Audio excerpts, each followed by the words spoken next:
হুগলি জেলা শাসক দপ্তরে গো সাপের বাসায় একটি বেবি গো সাপ উদ্ধার হলো জুডিশিয়াল লাইসেন্স সেকশনের 11 নম্বর ঘর থেকে। চুঁচুড়ায় হুগলি জেলা শাসক দপ্তরে নতুন ভবনে কর্মীরা সরীসৃপ দেখতে পান। দুপুরে চার পেয়ে প্রাণীটিকে ঘরের ফাইল আলমারির পেছনে লুকিয়ে পড়তে দেখে ভয় পেয়ে যান কর্মীরা। জেলা শাসক দপ্তরের কর্মী অভিজিৎ মজুমদার সাপ উদ্ধারকারী চন্দন ক্লেমেন্টকে সিংকে ফোন করে খবর দেয়। চন্দন এসে ফাইলপত্র সরিয়ে গো সাপের বাচ্চা উদ্ধার করে।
হুগলির ডিএম অফিসে জেম সেকশন থেকে আমি খবর পেয়ে আসি এবং এটাকে বাংলায় গোসাপ, ইংরেজিতে মনিটর লিজার্ড বলে এবং একে যেমন আমরা পরিবেশে এরা মরা, পচা, গলা, পশুর দেহাংশ, সাপের ডিম, সাপের বাচ্চা এই সমস্ত এরা খেয়ে পরিবেশকে নিয়ন্ত্রণ করে এবং এই প্রাণীটা অত্যন্ত প্রয়োজন।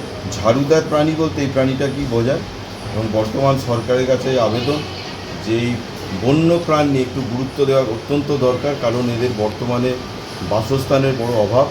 কারণ এরা যে সমস্ত জায়গায় থাকে সেই জায়গাগুলো ক্রমশ দখল হয়ে বাড়ি ঘরদোর হয়ে গেছে, পুকুর ভরাট হয়ে গেছে, ফলে এদের আশ্রয়স্থল বর্তমানে কমে গেছে। তো এদের বাঁচিয়ে না রাখলে কিন্তু আমরা পরিবেশে স্বাভাবিকভাবে বাঁচতে পারবো না। একে তার স্বাভাবিক পরিবেশে আবার ছেড়ে দেবো। তবে প্রাণীটা নিয়ে কোনো ভয় নেই, কারণ যদি কোনো কারণে কামড়ে দেয় তাহলে স্যালাইভা ইনফেকশান হতে পারে, কিন্তু ফ্যাটাল নয়, মৃত্যুর কোনো সম্ভাবনা নেই এবং সামান্য চিকিৎসা করলেই কিন্তু সুস্থ হয়ে মানুষ যাবে। ফলে প্রাণীটিকে খুব ভালো করে চিনে রাখুন, প্রায়শই মানুষের ঘরের মধ্যে ঢুকে যাচ্ছে এবং যারা এই সাপ বা বন্য প্রাণী উদ্ধার করে অথবা স্থানীয় প্রশাসন অথবা বন দপ্তরের নাম্বার আগে থেকেই যোগাযোগ করে রাখুন। প্রয়োজনে ফোন করলে আমাদের পেয়ে যাবেন এবং আমরা এসে এই প্রাণীগুলোকে আবার তার স্বাভাবিক পরিবেশে ছেড়ে দেব। এই ডিএম অফিসে কেন ঢুকেছিল মনে হয়, কী কারণে? বাইরে প্রচণ্ড গরম এবং ঠান্ডা পেয়েছে এবং বুঝতে পারিনি, অথবা হতে পারে যে ওর সন্ধানে কোনো খাবার দাবার আছে, সেই ইয়েতে ঢুকে। খুবই ছোটো তো, খুবই ছোটো, এটা জুই নাই, এটা বয়স হবে বছর দেড়েক বয়স হবে।